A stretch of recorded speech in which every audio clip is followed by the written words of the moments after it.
Here at the World Center of Racing, they're waiting for the start and for the call. Celebrating 50 years of broadcasting NASCAR racing, MRN Radio's Barney Hall. Every Daytona 500 has been special. This one could be the best one we've ever seen at this racetrack. 34 of the best Winston Cup drivers in the world get ready to run for 400 miles. Here they come to the stripe. Richard Petty's STP Oldsmobile. Waltrip dives to the inside. Petty almost put him off in the grass, and Richard Petty will win. Harold Kinder has the checkered flag in hand, and Elliott takes it and wins the Winston Million and the Southern 500. Earnhardt is using every inch of racetrack, and Elliott gets together with him. Earnhardt goes off in the grass, brings the car back onto the speedway and keeps it in a straight line and holds on to the lead. Unbelievable. Here comes NASCAR President Mike Helton. When I think of Barney Hall, I think about the inauguration that I had into the sport.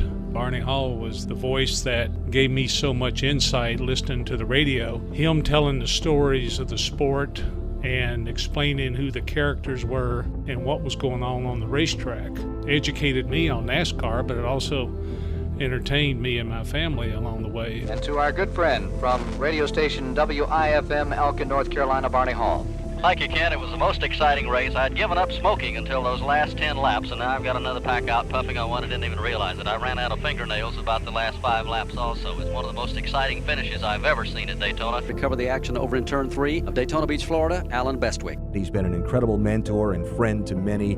He's had more hands in behind-the-scenes deals in this sport than he'll ever acknowledge, and he is certainly one who's greatly responsible for the growth of the sport. Here's Buddy Baker and a new leader in turn number 3. Baker has put the K&K Dodge out front. Here comes Glotzback. He's moving underneath David Pearson. And whoa, Glotzback sideways. Richard Petty again drops to the inside. Then here he comes, swings right back to the outside on David Pearson. Pearson puts that Purolator Mercury against the wall. He doesn't give Petty anywhere to go until they get right in the tri-oval. Tough break for Winston-Salem, North Carolina's Richard Childress. I can always remember the great times on a rainy day, or we'd always have good poker games. He's a legend in our sport because of the announcing and the things about our sport that he knew about. It's just a great friend of the sport.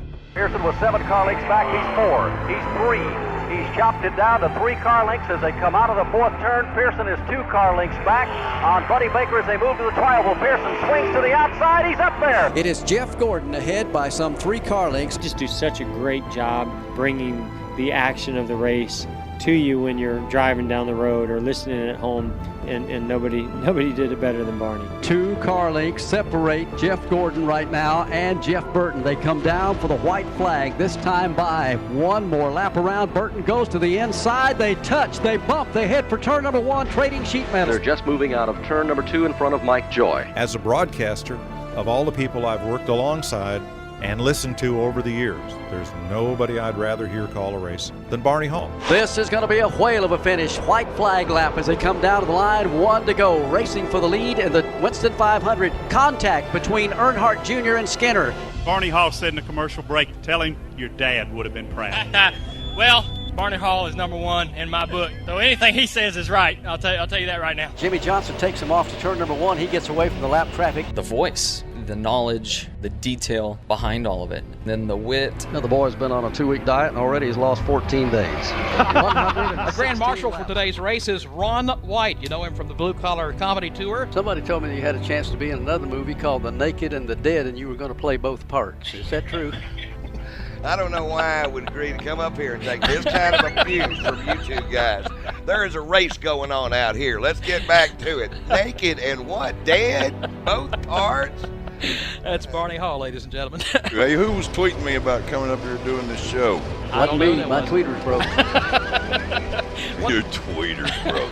You got to have a little fun in this business. Ward Burton come across the line. I can't imagine MRN or NASCAR in general not hearing Barney Hall's voice. 43 of the best stock car drivers in the world, about 1,000 feet away from the start-finish line, and to call the start of the Daytona 500, the President of the United States, George Bush. Here they come to the green. Bush put a good block on to keep him on the outside up in turn number 4 as they come back to the line. He is there this time. He's going after the lead in turn 1. All's fair in love and war. You're running for that kind of money. You kind of expected the sparks to fly. They cross the stripe under the checkered flag, making it official. Dale Earnhardt has won the Daytona 500. As far as the delivery of having a special style and whatever, I never have thought I had one. I just go in the booth, sit down, and talk about the race and try to make it as interesting to myself and the fans out there as you can. Jumping up and down on pit road, congratulating each other.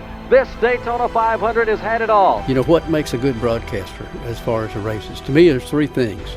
One is tell the people what's going on the racetrack at that present time as much as you can. Cover the pit stops. And the third deal is catch the guy that falls out and he's in the garage. You go talk to him and find out what happened and why. If you do those three things, you can't do a bad broadcast. You've covered the race. Hang on for 200 laps of excitement here at Daytona this afternoon. The Great American Race is underway. It's the greatest feeling in the world to have done most of your life what you wanted to do, got paid for it, had the best seat in the house. You can't ask for any better than that. Talk about an emotional victory lane. I got a feeling we're going to have one today.